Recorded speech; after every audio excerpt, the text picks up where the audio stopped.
Kehidupannya adalah inspirasi, cintanya adalah semangat yang menular, dan ketulusannya serupa aura yang terpancar dari dirinya. Baginya, pemirsa, bakti itu tidak hanya bagi keluarganya saja, tapi juga untuk sesama, untuk negeri tercinta, dan terlebih bagi sang penciptanya. Saya berada di kediaman narasumber VIP kita untuk hari ini, Ibu Insinyur Listiati Fahrudin Nurdin.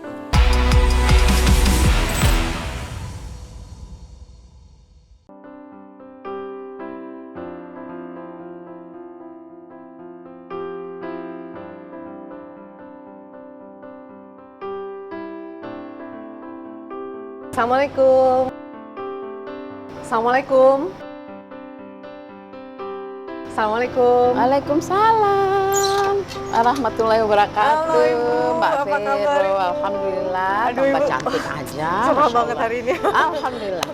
Sehat-sehat, Ibu? Iya sehat Oke, saya. Mbak ngobrol-ngobrol Vero bisa ya, Bu? juga sehat. Alhamdulillah. Iya, mari kita ngobrol, Ayo, Bu ya. ayo, sayang. Yuk silahkan. Ayo Mbak Assalamualaikum. Vero. Sini yuk. Ya. Mm-mm. Rumah Ibu nggak berubah ya? Tetap. Alhamdulillah ya. Kekeluargaannya berasa banget. Betul. Ini Ibu memang setiap hari memulai kegiatannya dari rumah juga ya, Bu ya? Iya. Berkumpul Harus sama begitu. keluarga itu selalu lebih penting. Insya Allah. Oke, Ibu Listiati Fahrudin Nurdin. Iya. Ya, baik Ibu Lis, kita langsung mulai perbincangan, Bu. Untuk hari ini, Bu, terima kasih atas kesediaannya sudah mau bertemu dengan kami di VIP Iya. of Indonesia. Ibu, saya mulai dari Ibu sebagai seorang ibu rumah tangga, Mm-mm. punya waktu untuk suami, Mm-mm. anak, cucu. Ibu tercatat sudah punya segudang kegiatan. Kami sering tuh lihat berita Ibu warawiri, Ibu Mm-mm. memimpin kegiatan yoga misalnya, bagi bibit di mana gitu. Mm-mm. Dan terakhir Ibu juga dilantik sebagai Ketua Persatuan Istri Insinyur Indonesia Perwakilan Sulsel. Iya. Rahasianya apa, Bu? Bisa jadi super mom seperti itu, Bu? Semua kegiatan digeluti Mm-mm. gitu, Bu. Iya, saya kira kita jalani dari kita sudah lewati ya anak-anak dari kecil ya.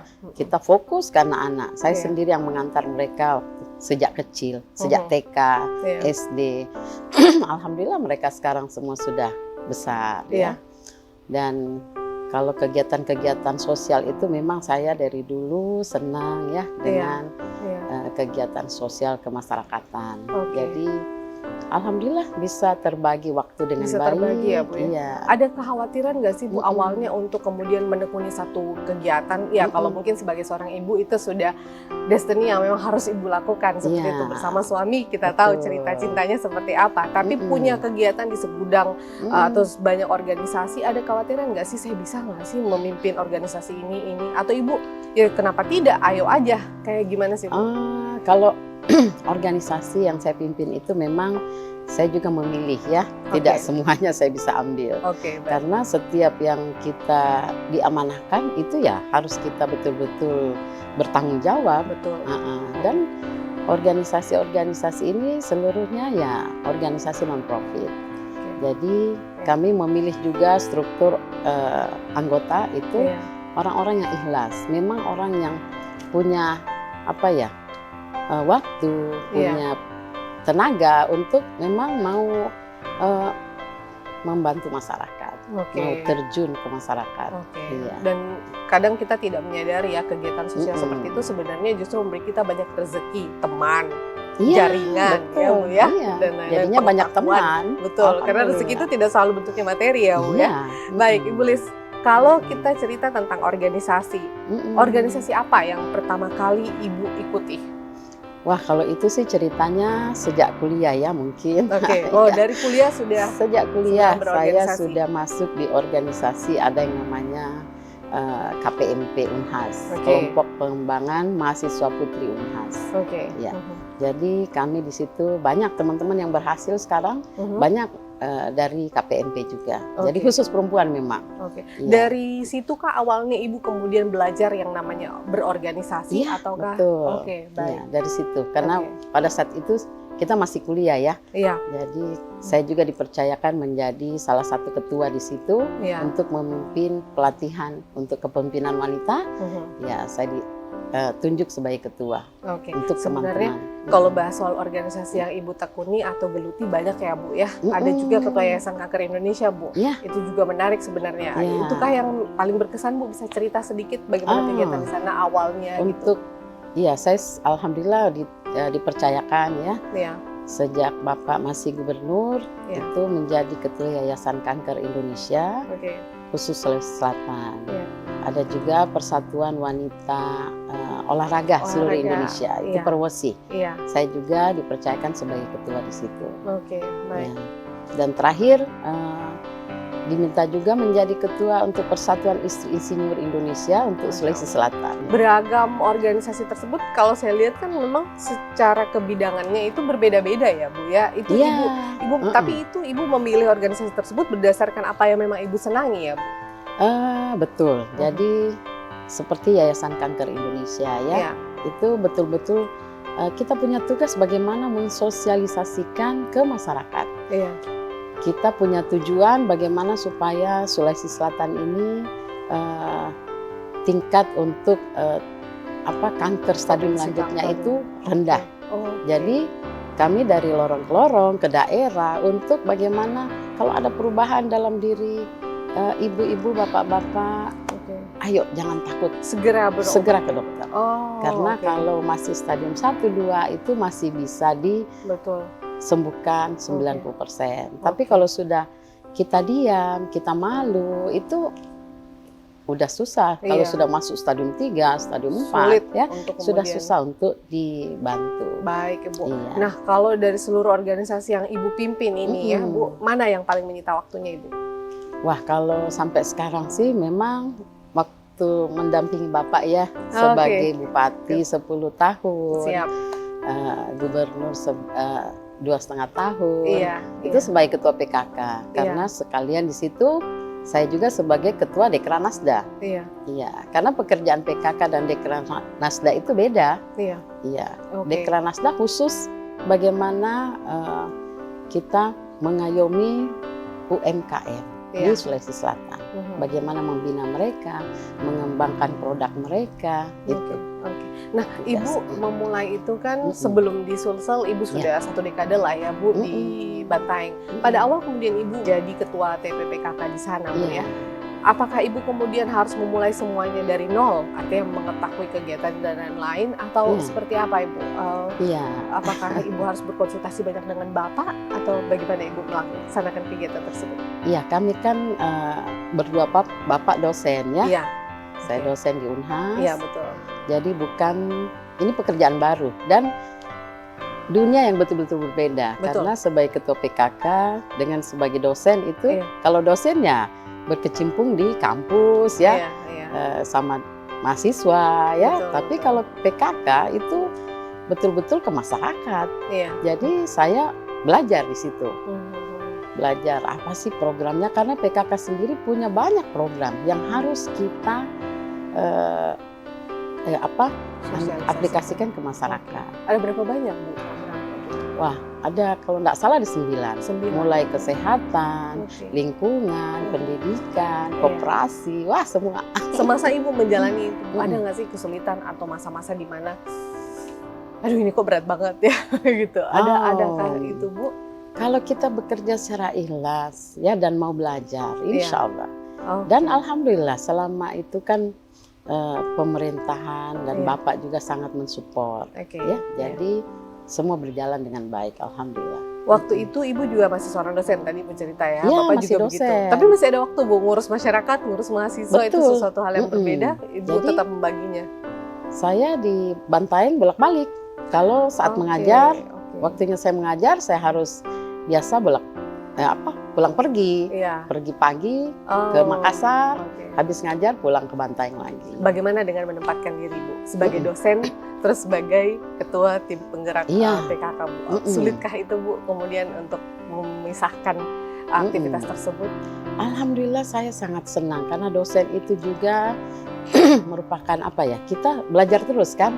Tidak mungkin saya masuk di kampus di depan mahasiswa yang pintar-pintar, kita tidak belajar, tidak mengisi ya Bu? Iya, kita harus belajar dulu. Tapi Alhamdulillah, karena ilmu yang saya dapatkan di masyarakat bisa juga saya sampaikan ke mahasiswa. Iya. Nah, Ibu tadi kan sudah sempat saya singgung sedikit di tengah kesibukan Ibu ini kami pantau sering melakukan kegiatan sosial berupa pembagian bibit tanaman. Itu untuk apa, Bu? Kenapa Ibu selalu melakukan? Artinya begini, semua organisasi yang Ibu ikut beberapa kegiatan itu berbeda-beda. Tapi satu yang kami kemudian bisa notice di situ, begitu Ibu selalu membagi bibit. Kenapa, Ibu? Saya kira bibit itu sangat berguna ya untuk kehidupan manusia. Dan kapanpun itu, kapanpun kami membagi bibit, semua pada antusias. Jadi bibit berapapun yang kami siapkan pasti habis. Itu pun hanya satu yang kami kasih untuk satu orang. Jadi maksudnya tidak boleh lebih. Dan tapi itu pun masih rebutan ya? Rebutan, merasa tidak cukup. Karena apa? Bibit itu sangat bermanfaat untuk kehidupan manusia. Bagaimana melindungi manusia, dia sebagai sumber air, ya, sumber oksigen. Jadi kita juga dapat pahala. Betul. Kalau pohon ini tumbuh dengan baik, ya dipelihara dengan baik. Insya Allah yang membagikan juga dapat pahala. Betul. Dan ini sebenarnya juga bentuk sosialisasi ke masyarakat sih, Bu. Di era modern seperti sekarang ini, yang orang kemudian menganggap bahwa bibit itu apa gitu. Tapi dengan sosialisasi yang Ibu lakukan, kita juga menyadari ya, Bu, bahwa sebenarnya itu adalah bentuk awal kehidupan. Dan Sulsel ini memang kita tahu sebagai negeri agraris juga ya, Bu, ya. Baik, luar biasa Ibu. Karena memang tidak semua orang kemudian berpikir untuk membagi bibit, Bu. Ada yang dalam tanda kutip lah membaginya ya, Bu, ya. Baik, Ibu sering turun ke lapangan, baik sebagai ketua TPPKK, kemudian juga Ibu sebagai ketua organisasi-organisasi, Ibu sering ke lapangan lah. Ada yang paling berkesan nggak waktu turun langsung ke lapangan, Bu? Apapun kegiatan Ibu itu. Saya senang ya, memang dari dalam hati panggilan, sepertinya sudah panggilan, karena seperti kemarin, Ibu di sini kekurangan air. Mereka menjerit, tidak ada air. Ayo, langsung kita hubungi PDAM. Kita minta air. Kalau tidak, ayo di sebelah kan. Kebetulan di rumah saya ini banyak yang kekeringan, tapi alhamdulillah di rumah saya sumur bornya ngalir terus. Jadi saya sampaikan ke tetangga-tetangga, silakan ambil sebelah. Jadi kalau ada yang menyampaikan begitu, saya cepat bereaksi. Karena apa? Turun ke masyarakat dan melihat mereka langsung, kita bisa bantu, mereka bahagia. Itu tidak terbayarkan dengan rasa mereka senang, mereka bahagia didatangi dan dibantu. Wah, betul-betul kita yang merasa bahagia sekali. Tercukupi kebutuhan mereka karena kita gitu ya, Bu, ya. Baik. Kalau kita lihat dari riset kami juga saat menjabat sebagai Ketua PKK Bantaeng, ini Ibu dan tim mampu membuat 0% kasus kematian ibu melahirkan di Bantaeng saat itu. Nah, itu salah satunya cepat tanggapkah atau seperti apa, Bu? Apa triknya kemudian bisa setiap kali menangani sesuatu itu hasilnya maksimal gitu? Iya, sebenarnya memang alhamdulillah tadinya setiap tahun ada sekitar 20 ibu yang akan melahirkan meninggal atau bayinya meninggal. Ya, tapi yang program dari pemerintah itu yang bagus sehingga bisa menjadikan masyarakat Bantaeng itu 0 kematian. Kami sebagai PKK itu program pemerintah Kabupaten Bantaeng pada saat Bapak memimpin. Menjabat ya, Pak. Iya. Tapi kami PKK punya tugas mensosialisasikan ke masyarakat. Karena saya sebagai ketua kabupaten punya ketua-ketua di kecamatan, punya ketua-ketua di kelurahan dan desa-desa. Jadi pada saat itulah kami menyampaikan semua ketua PKK sampai ke desa itu harus mensosialisasikan ke masyarakatnya. Kalau ada yang mau melahirkan, ayo telepon 119. Ya, itu janji pemerintah kabupaten kemarin, 20 menit pasti ambulans sudah ada di rumah masyarakat. Ya, jadi mereka tertolong. Alhamdulillah.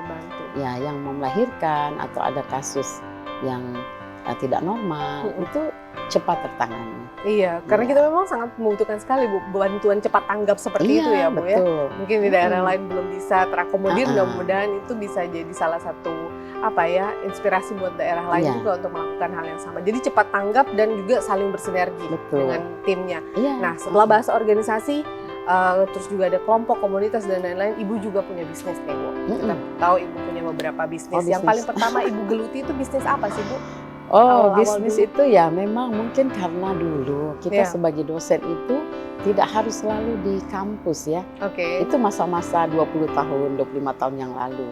Itu kita lebih banyak dari rumah, mengajar ke kampus itu tidak selalu tiap hari. Makanya saya selalu, mungkin ada jiwa bisnis saya ya. Jadi satu-satu terbangun, akhirnya ada beberapa usaha yang bisa terbangun dengan baik. Ada sejumlah kafe juga, ada juga. Mulai catering di perusahaan ya. Alhamdulillah kalau kita bisa pekerjakan itu hari 20 orang, saya sangat bahagia. Hasilnya pun catering itu setengahnya saya bantu untuk orang lain. Kadang kita tidak terpikir bahwa membuka bisnis itu sebenarnya membuka jalan rezeki buat orang lain ya, Bu ya. Betul. Jadi saya utamanya memang bagaimana orang lain bisa bekerja, bukan menuntut. Saya harus punya pendapatan segini sebulan, kan itu. Tapi biasanya orang bilang, Bu Lis kok terlalu lemah. Ya, cara saya begitu. Disitulah mungkin pahala yang saya kan memang tabungan akhirat ya. Karena rezeki itu tidak harus selalu datang dari satu tempat ya, Bu ya. Iya. Ada yang menarik dari salah satu bisnis yang Ibu dirikan yaitu sekolah PAUD. Sampai sekarang, Bu ya, sekolah PAUD Kartini, betul ya, Bu ya? Sampai sekarang. Awal kemudian membuat sekolah itu kenapa, Bu? Sekolah kan banyak sebenarnya. Betul. Jadi di Bukit Baruga kemarin saya lihat banyak pasangan muda ya yang punya anak kecil, tapi pada saat itu memang TK Atira belum ada. Jadi dengan dana sendiri, ayo kita bikin TK yuk, gitu. Saya sewa kontrak rumah. Saya ambil guru dan disitulah mulainya itu TK PAUD Kartini. Jadi alhamdulillah dari rumah akhirnya sekarang bisa terbangun satu bangunan yang lumayan besar untuk anak-anak yang sahabat saya Ibu Fatimah Kala juga. Sudah saya sampaikan, Bu Fatimah, Ibu Ima, kalau ini kan TK dari awal, belum ada TK Atira ya. Jadi enggak apa-apa kan ya? Enggak apa-apa, Bu Lis. Itu kan orang maunya mau masuk mana silahkan ya. Tapi karena TK Kartini ada di dalam perumahan Bukit Baruga, yang notabene ada TK Atira ya. Tapi alhamdulillah sekarang berjalan dengan baik ya.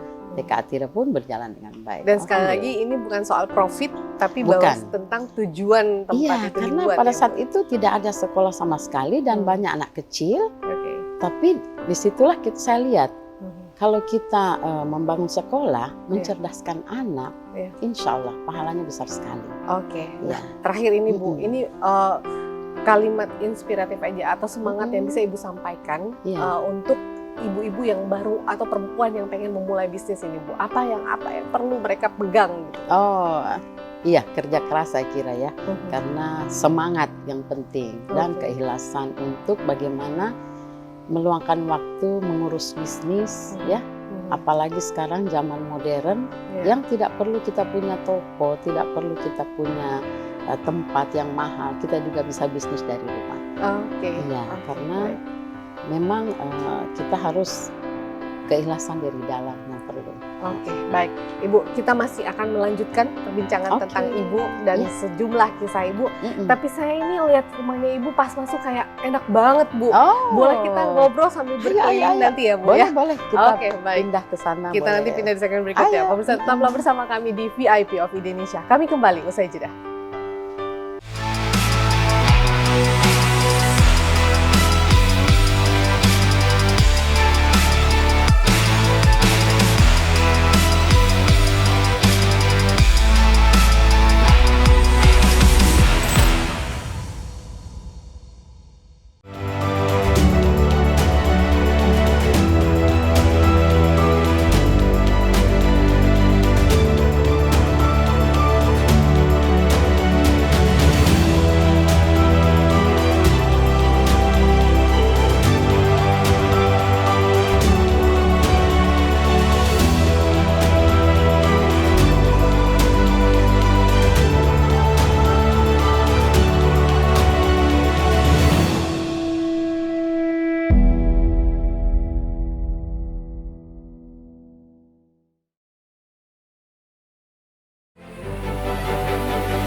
kita sudah masuk di segmen yang kedua ini, Bu. Iya. Kita boleh ke tempat lain, Bu? Saya pengen lihat ruangan yang lain.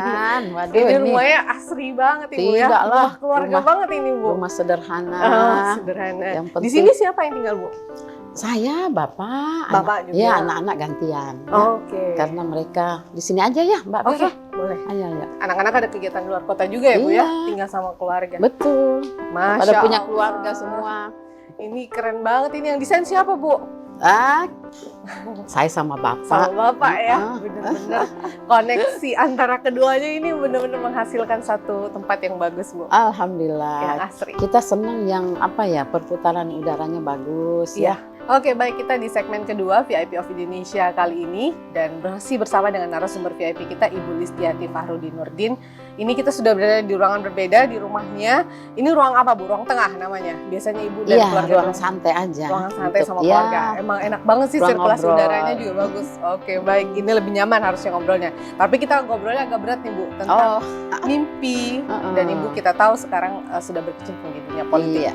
Bulan Mei 2023 lalu Ibu diberi mandat sebagai Ketua DPD 2 Golkar Bantaeng. Nah, artinya Ibu sekarang semakin sibuk, gitu kan?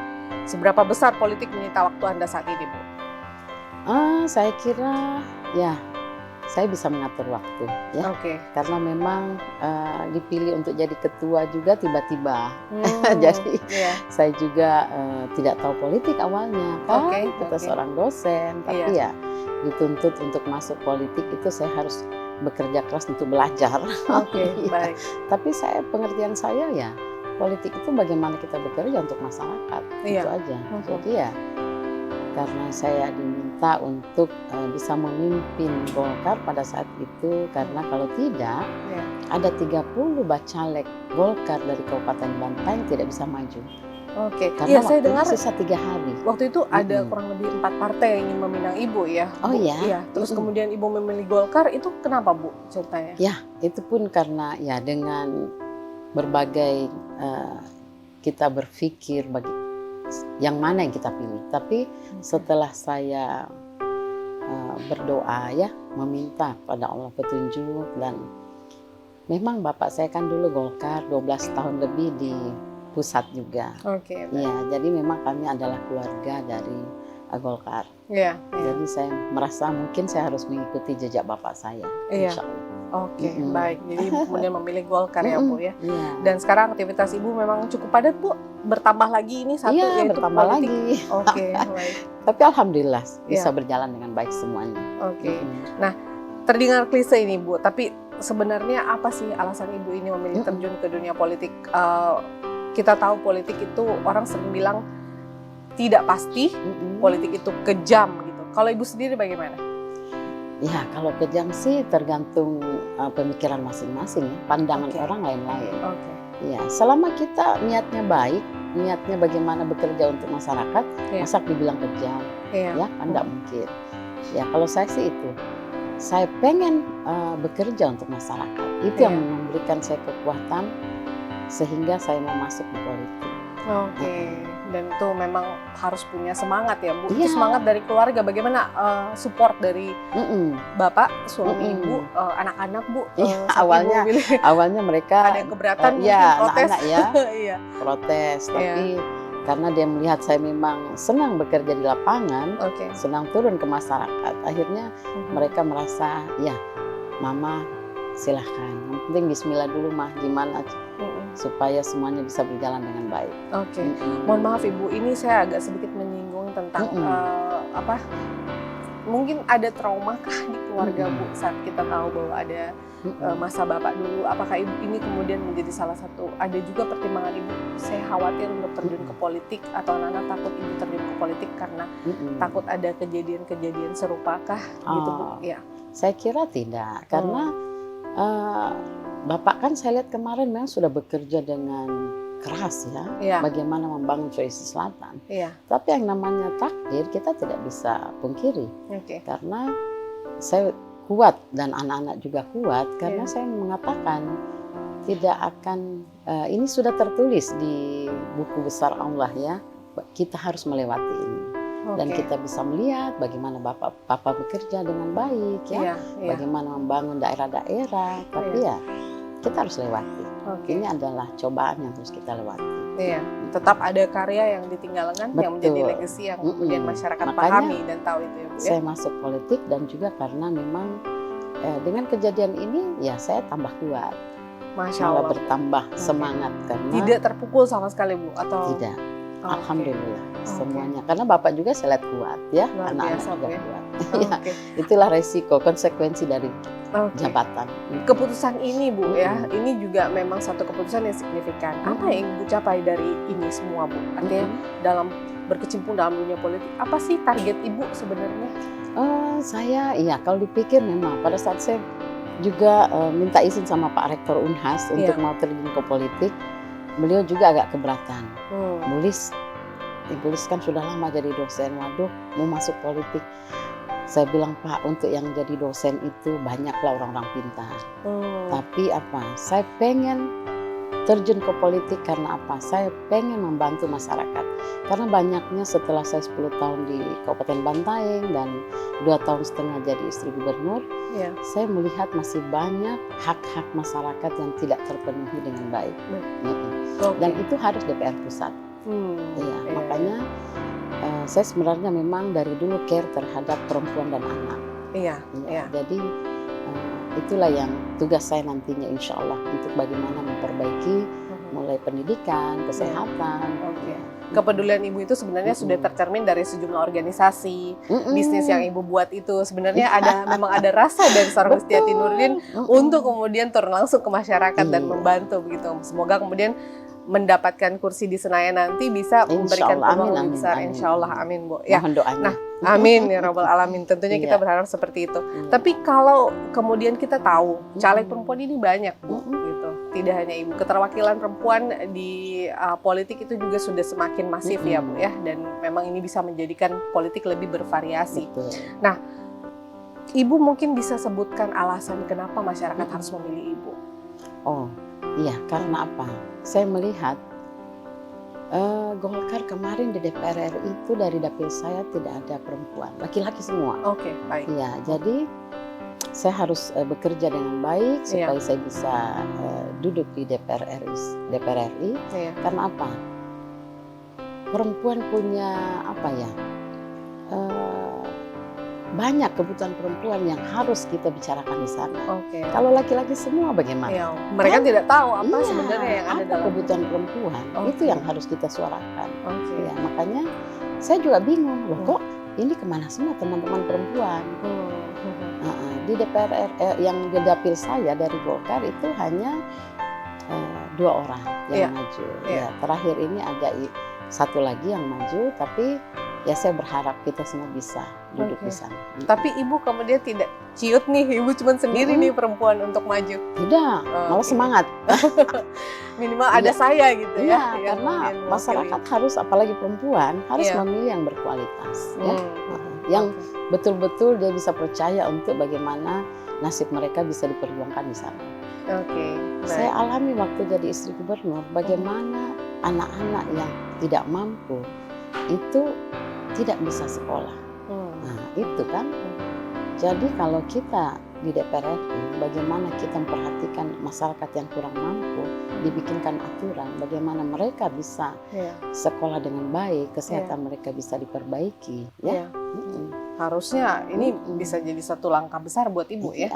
Apalagi juga kalau kita lihat sebenarnya Ibu sudah membuat karya itu dalam bentuk sebuah sekolah kan. Jadi Ibu sebenarnya sudah tahu proses untuk membuat fasilitas-fasilitas yang bisa mengcover itu ya Bu ya. Dan ini sudah teruji sebenarnya di lapangan khususnya di Sulsel. Nah, kalau kita bicara soal mungkin saya bisa bahasakan guru dalam dunia politik Ibu adalah suami Ibu sendiri Profesor Nurdin Abdullah ya Bu. Betul. Kita sudah tahu langkah dan kiprah Pak Prof tidak hanya sebagai seorang politisi, tapi memang beliau punya banyak ide-ide yang kreatif dan inovatif. 10 tahun di Bantaeng, tidak bisa bohong apa yang menjadikan Bantaeng saat ini ya Bu ya. Nah, kalau Ibu bisa sampaikan seberapa besar sih peran seorang Profesor Nurdin Abdullah ini khusus dalam cita-cita dan perjuangan Ibu meraih mimpi? Wah, peran Bapak itu 80%. 80%. Betul. Karena ya kami, Bapak itu suka ngobrol ya sama saya. Kalau pekerjaannya di kantor selesai, kami ngobrol. Jadi masalah kondisi masyarakat yang ada itu saya juga tahu. Iya. Tapi ya hanya sebatas ngobrol, bagaimana berdiskusi ya, karena Bapak suka gitu, kasih ilmu ke saya juga. Alhamdulillah. Jadi memang membantu mengarahkan, dan membantu juga bertukar pikiran ya. Sejauh ini adakah kemudian spirit yang kurang dari Bapak setelah kemudian sempat menjalani sekolah kehidupan, terus membantu Ibu dalam dunia politik? Adakah spirit yang kurang yang Ibu dapatkan, atau tetap sama saja sebenarnya menjadi teman tukar pikiran? Iya, betul. Baik, luar biasa. Bapak malah memberikan semangat luar biasa untuk saya. Baik. Nah, pertanyaan terakhir saya di segmen ini, Bu. Ibu ini kan keturunan Kesultanan Yogyakarta. Tidak ada yang tahu mungkin, dan tidak ada yang menyadari itu. Kami pun pada saat melakukan riset, ternyata Ibu adalah keturunan Kesultanan Yogyakarta. Ibu kok nggak pakai nama Raden sih, Bu? Ya, kalau nama-nama seperti itu kan berat ya. Iya. Pakai Raden, Andi, Karaeng itu kan, lihat aja Bapak kan nggak pakai Andi di depannya, padahal dia jelas-jelas sekarang adalah Raja Bantaeng. Karena tingkat dari seperti Raden, status itu bisa dilihat dari tingkah laku kita, kepribadian kita, bagaimana kita menyayangi orang, keramah tamahan kita. Ya, tanpa ada Raden, Andi, semua, alhamdulillah masyarakat sama saja ya, Bu. Iya. Baik. Karena pada akhirnya Ibu itu pengen turun ke masyarakat, pengen berbaur dengan masyarakat. Kalau ada Radennya, wah takut orang menerima kita nantinya. Betul. Dan untuk apa sih? Apalah arti sebuah gelar gitu ya, Bu. Betul. Tapi sebenarnya Raden atau Karaeng, mungkin Ibu lebih cocok Karaeng kali ya. Lahirnya di Sulsel juga ya, Bu. Disusul. Lebih lama di Sulsel, lebih melekat begitu mulai lahir sampai sekarang di Sulsel. Iya. Dan inilah calon Sulsel kita nanti di Senayan, insya Allah. Amin. Baik, Ibu, kita akan sambung ke segmen berikutnya. Saya mau ngobrol soal ini sebenarnya sebenarnya inti dari podcast kita hari ini, Bu. Tentang Ibu dan Bapak. Ibu Listiati dan juga Pak Prof Nurdin Abdullah, tentang bagaimana kebucinannya, bagaimana Anda berdua kemudian tetap bisa saling menjaga satu sama lain seperti itu, Bu. Kita akan lanjut di segmen berikutnya. Tapi bisa nggak, Bu, kita pindah lagi nih? Mungkin ada tempat nongkrongnya Bapak. Bapak lagi ada di rumah? Ada di rumah. Ayo kita ke Bapak aja ya. Baik, kita close dulu segmen ini, Bu, ya. Pemirsa, tetap bersama kami di VIP of Indonesia. Kita akan kembali usai jeda berikut.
Iya, nah yang paling khas di sini Bu, ini ya. Iya, ini terasnya. halaman belakang. Iya. Nah, sepertinya ada Bapak gitu. Boleh gitu tuh, ada Iya. Bapak. Ayo ke sana yuk. kita ngobrol-ngobrol sedikit dengan Bapak ya Bu ya. Ada Mbak Vero, Papa. Halo Pak Prof. Oh, ketemu lagi. Ketemu lagi. Silakan Mbak Vero. Ya, halo Pak Prof, apa kabar? Apa kabar? Baik. Alhamdulillah, baik. Ya. Pak, ini saya lagi ngobrol-ngobrol sama Ibu tentang Bapak sama Ibu. Mungkin di sini saya bisa sampaikan kenapa saya pakai baju pink hari ini, Bu. Oh. Bukan pengen nyaingin Ibu sebenarnya. Tapi sebenarnya Ada karena itu kita ya. memang muara dari episode kali ini itu lebih kepada Listiati Farudin Nurdin dan Nurdin Abdullah. Kalian adalah dua orang yang bisa kita katakan praktisi pendidikan. Iya. Politisi sekarang juga iya, Ibu juga sudah bertumbuh, tapi saling mengisi satu sama lain. Nah, kalau bicara soal pertemuan awal, ini bagaimana ceritanya? Saya boleh ke Bapak dulu mungkin Pak Prof. Awalnya bagaimana sih Pak bisa ketemu Ibu? Dulu kan kita teman kuliah Iya. ya di TPB. Oke. Awalnya ya saya sering minta mengantar pulang. Ya, tapi motor saya kan itu motor enduro trail. Iya. Jadi kalau dia naik di belakang itu langsung rapat gitu, nggak mau dia. Oke, baik. Akhirnya aku jual. Iya. Terus beli mobil pickup ya, dikasih kecil ya. merah putih biru. Tapi awalnya siapa yang naksir duluan ini? Siapa? Ya Siapa aku lah. Jadi udah Iya. ngajak pulang mau. Ya sebenarnya banyak juga sih yang itu, tapi Iya. dia mungkin punya feeling Oke. bagus. Wah ini bisa memberikan masa depan yang bagus gitu ya. Apa yang Bapak senangi dari seorang Listiati Nurdin ini? Ibu itu apa ya, murah senyum. Iya, benar.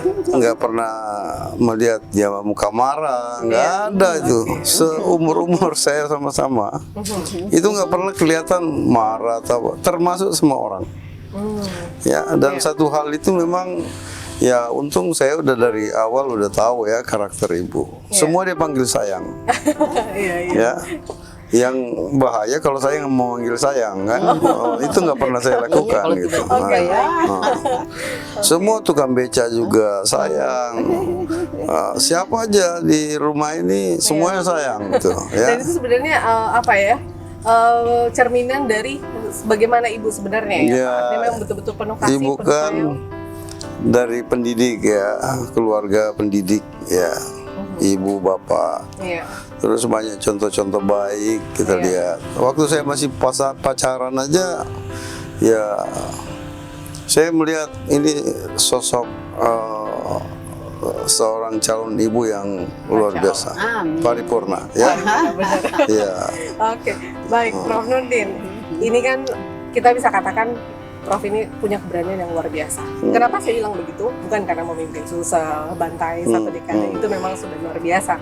Tapi sebagai seorang lelaki pada tahun 1986 ini saat masih berstatus kita tahu sendiri sebagai mahasiswa di Unhas, Bapak waktu itu masih berusia 23 tahun, Pak.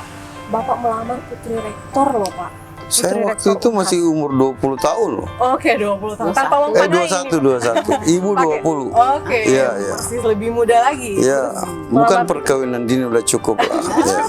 Pada masa itu ya. Iya, iya. Iya. Bagaimana kemudian punya keberanian untuk melamar ibu pada saat itu kita tahu bertemu mertua, calon mertua itu bagaimana? Jadi sebenarnya begini, karena saya itu tiada hari tanpa hadir di rumahnya. Jadi bukan hanya ketemu ibu, tapi saudara-saudaranya kita ngobrol. Dan saya itu lebih banyak ngobrol sama bapak. Oh gitu. Iya. Jadi ngisi dulu dong Pak, sebelumnya baca dulu.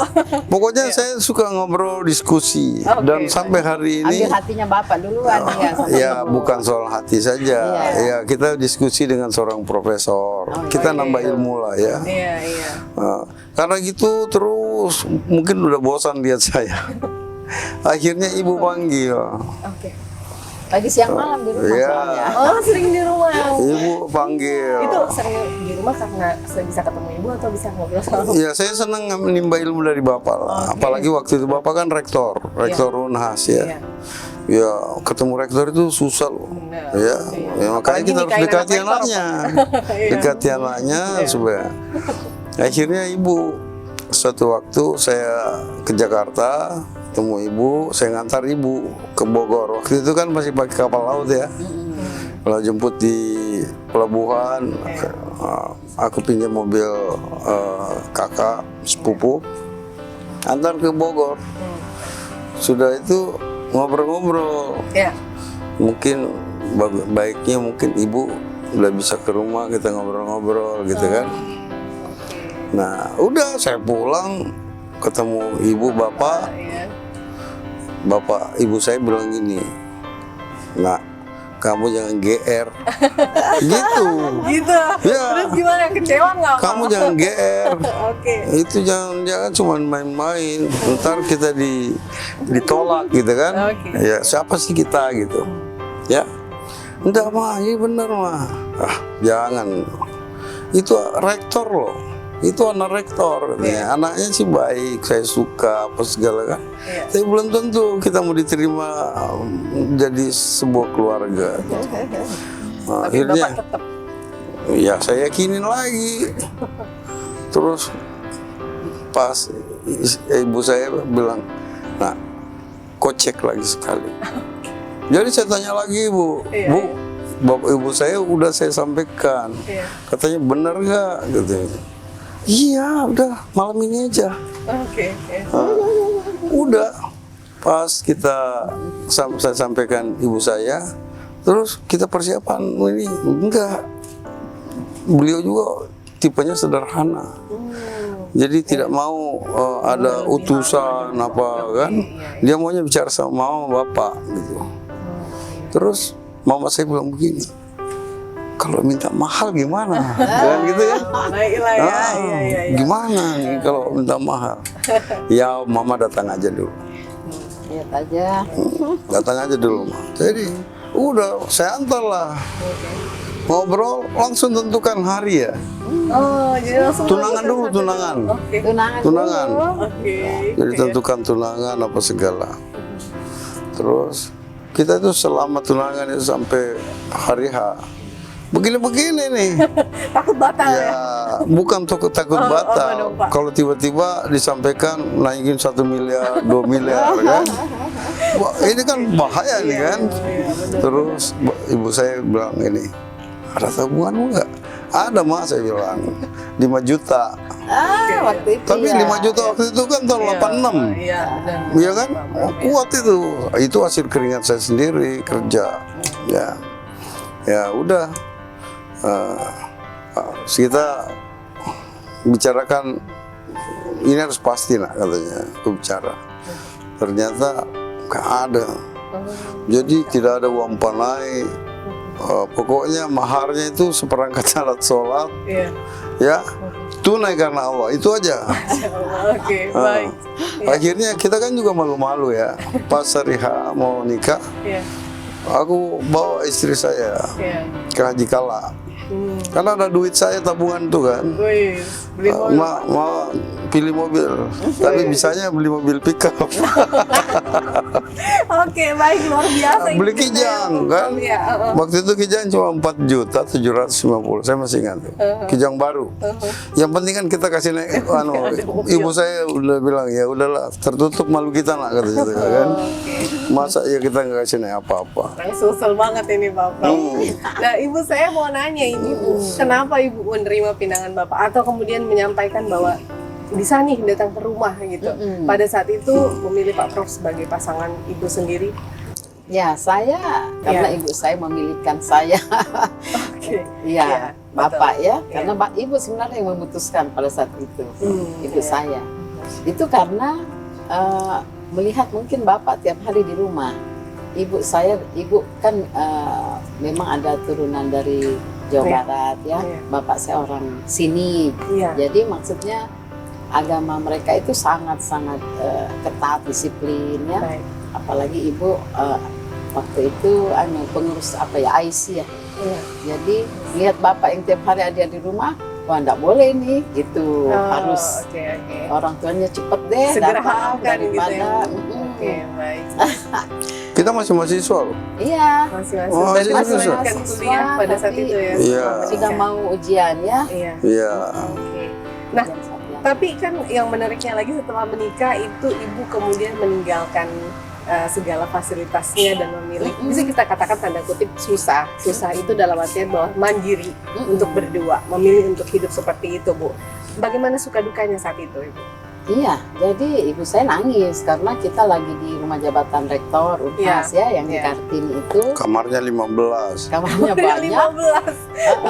Jadi Iya. ya karena Bapak bilang kalau kita tidak keluar dari sini kita tidak bisa mandiri. Oh. Karena apapun ada di sini kan, Iya. mulai fasilitasnya lengkap. Kita nggak usah keluar duit, ada semua di sini. Jadi ayo deh kita harus keluar supaya kita bisa berusaha juga. Tapi Gitu, kenapa sih semangat. Pak terlalu idealis seperti itu? Ada fasilitas kan juga bisa Enggak, mensupport. saya kan ada usaha kecil-kecilan ya. Oke. Jual beli mobil ya. Ya.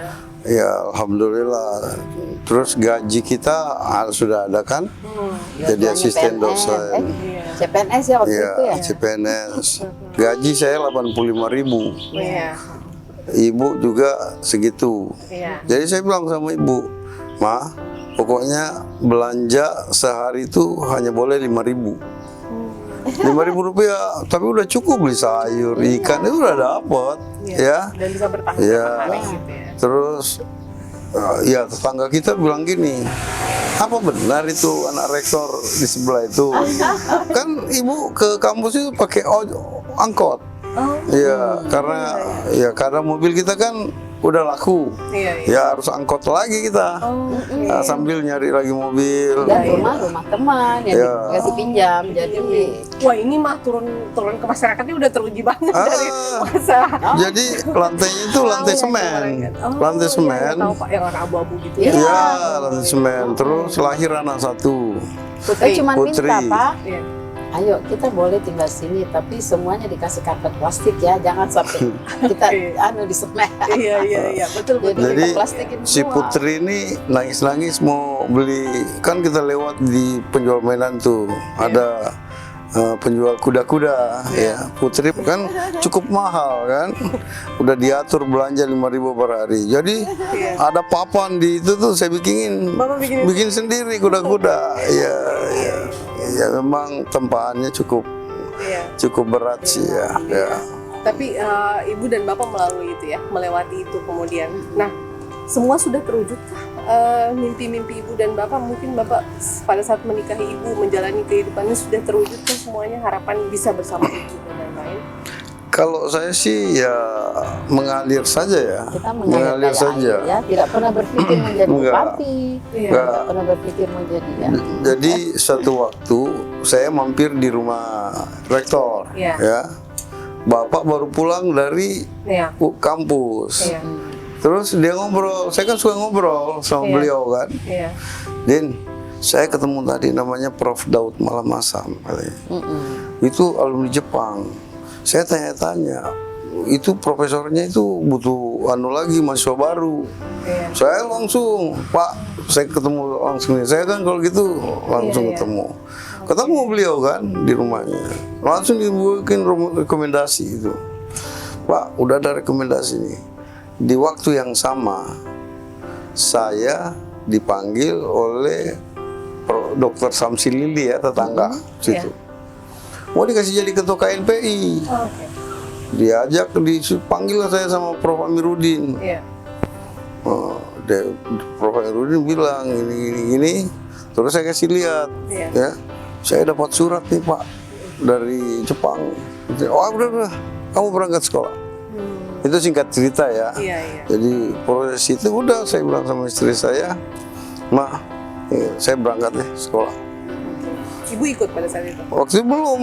Nah, itu suka dukanya ke Jepangnya itu bagaimana, Pak? Kan pada saat itu mungkin hidup terbatas juga ya.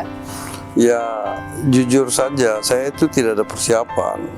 Karena mertua udah ngomong ini ada peluang, dan saya pikir peluang itu nggak datang 2 kali ya. Akhirnya udah, singkat cerita kita dapat jawaban dari sana, diterima. Terus saya kirim lagi surat bahwa saya mohon bisa mendapatkan beasiswa. Dalam waktu singkat keputusan itu ada lagi datang tuh. Jadi saya itu berangkat bukan fasilitas mertua, tapi fasilitas you to you atas jasa baik teman saya dari Profesor Daud Malam Hasan itu. Jadi saya berangkat. Pas berangkat istri saya terus mendesak mau ikut. Saya udah bilang, Iya, waktu itu. ya, Belajar ya.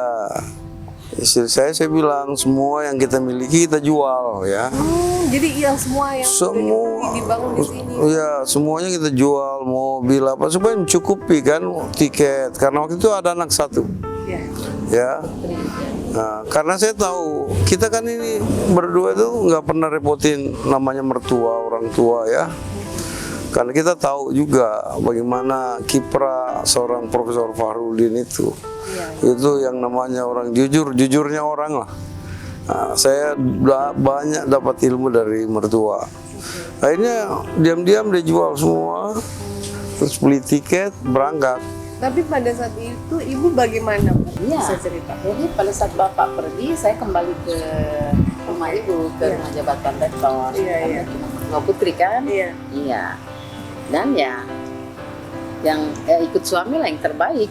Jadi ya pada saat bapak sudah mapan di sana, sudah Iya. ada apartemen Iya, ya iya. dari universitas ya kita dikasih. Akhirnya ya 6 bulan kemudian ikut ke bapak, sana. ya sama putri. Belajar di sana bahasa Indonesia. Pokoknya kita nol lah, berangkat semua udah kita Jadi jual ya. sambil nunggu bapak, Iya. saya belajar bahasa Jepang di Makassar. oke. Jadi sempat 6 bulan saya belajar bahasa Jepang. Iya. Karena saya juga kan cita-cita saya juga mau lanjut sekolah, kuliah di sana. Iya. Mm-mm. Oke. Iya Ada sih. nggak sih perasaan yang kadang kan kita awal-awal itu kalau punya hubungan dengan orang semangatnya, spiritnya besar nih sampai pernikahan.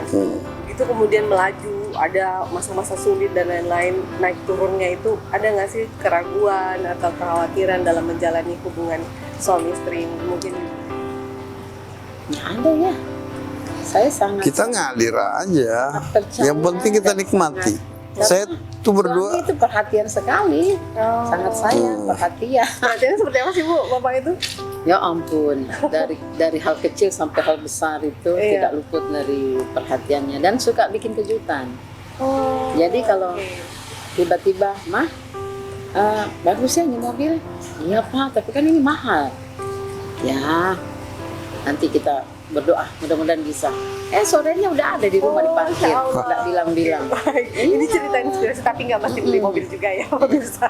Pokoknya Enggak, apapun maksudnya yang kemudian bisa. Suka bikin kejutan. Itu trik ya Pak, membina hubungan dengan baik. tapi yang pasti Iya. kita itu mengalir. Oke. Jadi kita pulang sekolah, saya udah dokter, istri udah master. Iya. Ya, saya numpang di rumah ibu. Jadi kembali lagi ke rumah ibu di BTP ya. Oke. Jadi kita setiap pagi nasihatin. Nah, jangan tunggu uang terkumpul baru bangun rumah. Kita sudah ada rumah di sini, tapi kecil kan? Iya, iya. Rumah standar. Iya, standarnya. Jadi udah ada tabungan sedikit, kita mulai bangun rumah. Terus setiap hari kita ya kadang diejek kan. Udah dokter, udah master, suami istri masih pakai angkot gitu kan. Tapi kita sabar aja. Iya. Artinya sambil saya usaha. Iya. Nah, saya sudah dokter masih kerja di Palkemu kapal itu kapal tuna ya. Iya. Iya, yang penting bagaimana rumah tangga saya bisa lebih eksis ke depan gitu. Sekarang kan sudah mulai masuk ke dunia politik. Iya, yang Pak Prof sudah masuki beberapa puluh tahun. Kemudian Ibu masuk. Tanggapan Bapak bagaimana? Jadi sebenarnya ibu itu, saya juga kaget ya. Ibu itu tidak ada sama sekali ambisi politik, nggak ada. Saya dulu waktu jadi bupati aja, Iya. ditawarin kan jadi bupati, surveinya di atas 70%, ya. Tapi dia bilang gini, Pak, saya lebih mau rawat papa aja. Iya. Iya. Jangan. Papa aja dia pulang, nggak mau jadi pejabat. Akhirnya datanglah masyarakat minta ya. Saya bilang kalau saya sudah tidak sayang istri, tidak sayang keluarga, saya kasih jadi bupati saya bilang. Ya. Makanya saya waktu kaget semua partai datang meminta ibu kan. Iya. Mulai dari P3, PDIP, terus Golkar, Gerindra, minta tuh. Akhirnya ya saya bilang sama ibu, ya dipertimbangkan lah. Ya. Awalnya dia marah juga, oh jangan Pak, maksud saya harus begini, nggak mau. Nah, tapi saya bilang, ya kalau tidak mau beri kesempatan orang yang nggak punya ini kan. Nah, akhirnya mungkin dipertimbangkan, akhirnya milih. Nah, ngomong ke saya, Pak, ya Papa kan dukung sama merah, ya. Nah, saya sih sebenarnya apa aja, tapi ada sejarah panjang Bapak itu di Golkar, ya. Terus diberi kesempatan setelah rektor menjadi anggota DPR 12 tahun. Ya masa saya harus ke partai lain. Saya udah bujuk. Nanti masuk Kano aja ya. Tapi biar lebih variasi ya. Nah Pak Prof ini kan sudah berkecimpung di dunia politik lebih lama dari lebih awal. Ngelihat seorang ibu Listiarti Marudinudin punya bakat di politik nggak sih Pak? Punya bakat jadi calon ataupun juga wakil rakyat di Senayan nggak sih Pak?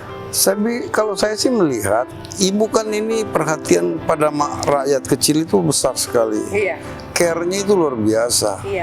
Dan ibu itu multi talenta, ya. Nah, saya kira ini sarananya. Mudah-mudahan rakyat Sulsel ini bisa memilih dan ibu bisa duduk. Saya yakin ini politisi lain dari yang lain. Dia udah buktikan, coba bayangin sekarang ini lagi kekeringan, beli air terus bagi kemana-mana kan. Padahal itu bukan nyari suara, itu karena melihat memang suara dari hati, ya. Walaupun saya tidak ada, ini air tetap jalan ke masyarakat. Ini mengalir terus. Dan jadi ketua Cancer, ibu tidak hanya lambang sebagai ketua, sampai ke Jepang cari obat untuk ngobatin orang, ya itu gratis. Dari sananya juga obatnya gratis. Jadi ya saya pikir mudah-mudahan aja ya Allah kehendak ibu bisa duduk, ya bisa membantu banyak orang. Merasa tersaingi nggak Pak Prof? Kalau saya sini kan udah mau pensiun ya, biar kasih kesempatan ibu, ya. Harus sama-sama dong. Saling tetap support ya.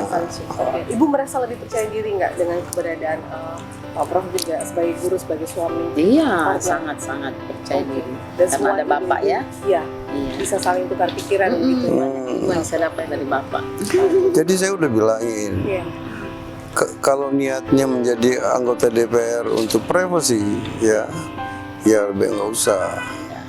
Tapi kalau niatnya menjadi anggota DPR untuk bermanfaat terhadap orang banyak, oke. Saya setuju. Kita juga sudah lihat bagaimana kerja ibu dan bapak sebelumnya, dan karya itu tetap ada sampai sekarang, masih terkenang di masyarakat. Nah, dari kemudian ini segmen terakhir, ini juga pertanyaan terakhir, poin dari semua obrolan kita hari ini sebenarnya adalah di segmen ini kita juga pengen menginspirasi pasangan-pasangan muda atau pasangan yang sedang merintis ataupun juga mungkin yang sedang menjalani hubungan yang memasuki beberapa puluh tahun pernikahan. Nah, apa sebenarnya yang bisa dipegang oleh pasangan yang sehingga kemudian bisa melewati pasang surut kehidupan berkeluarga? Dari Pak Prof dulu mungkin. Kalau saya sih yang pertama adalah kita bagaimana saling menyayangi, ya. Terus yang kedua itu trust itu penting, kepercayaan itu penting. Ketika satu kali salah satunya membuat sesuatu yang membuat kita tidak percaya, itu cikal bakal, itu bibit ya. Makanya saya itu menjaga itu. Ya, dan yang kedua saya memang cinta keluarga lah, anak, istri. Saya kemanapun pasti komunikasi, ya. Ma, saya udah nyampe, nginap di mana, ini, terus kegiatan ini. Kadang saya 3 hari, saya 3 hari ya, sehari selesai, saya langsung pulang, saya pulang hari ini. Nah, udah selesai. Itu membangun kepercayaan lebih besar. Ya, terus jangan lupa setiap pulang ada surprise untuk istri. Iya. Saya harus putar ini.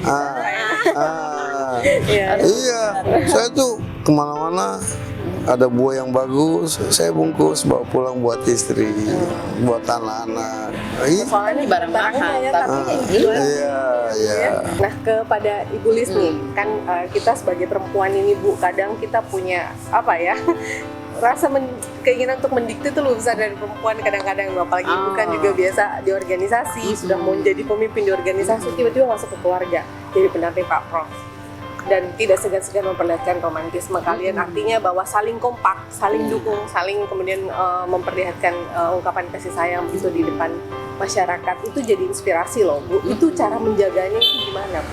Iya, jadi memang ya sudah lama ya kalau kebiasaan mesra itu memang sejak awal nikah mungkin ya kita selalu begitu. Sejak pacaran. Pacaran enggak lah. udah nggak apa-apa Bu. Bilang aja. Suka saling apa ya, peluk.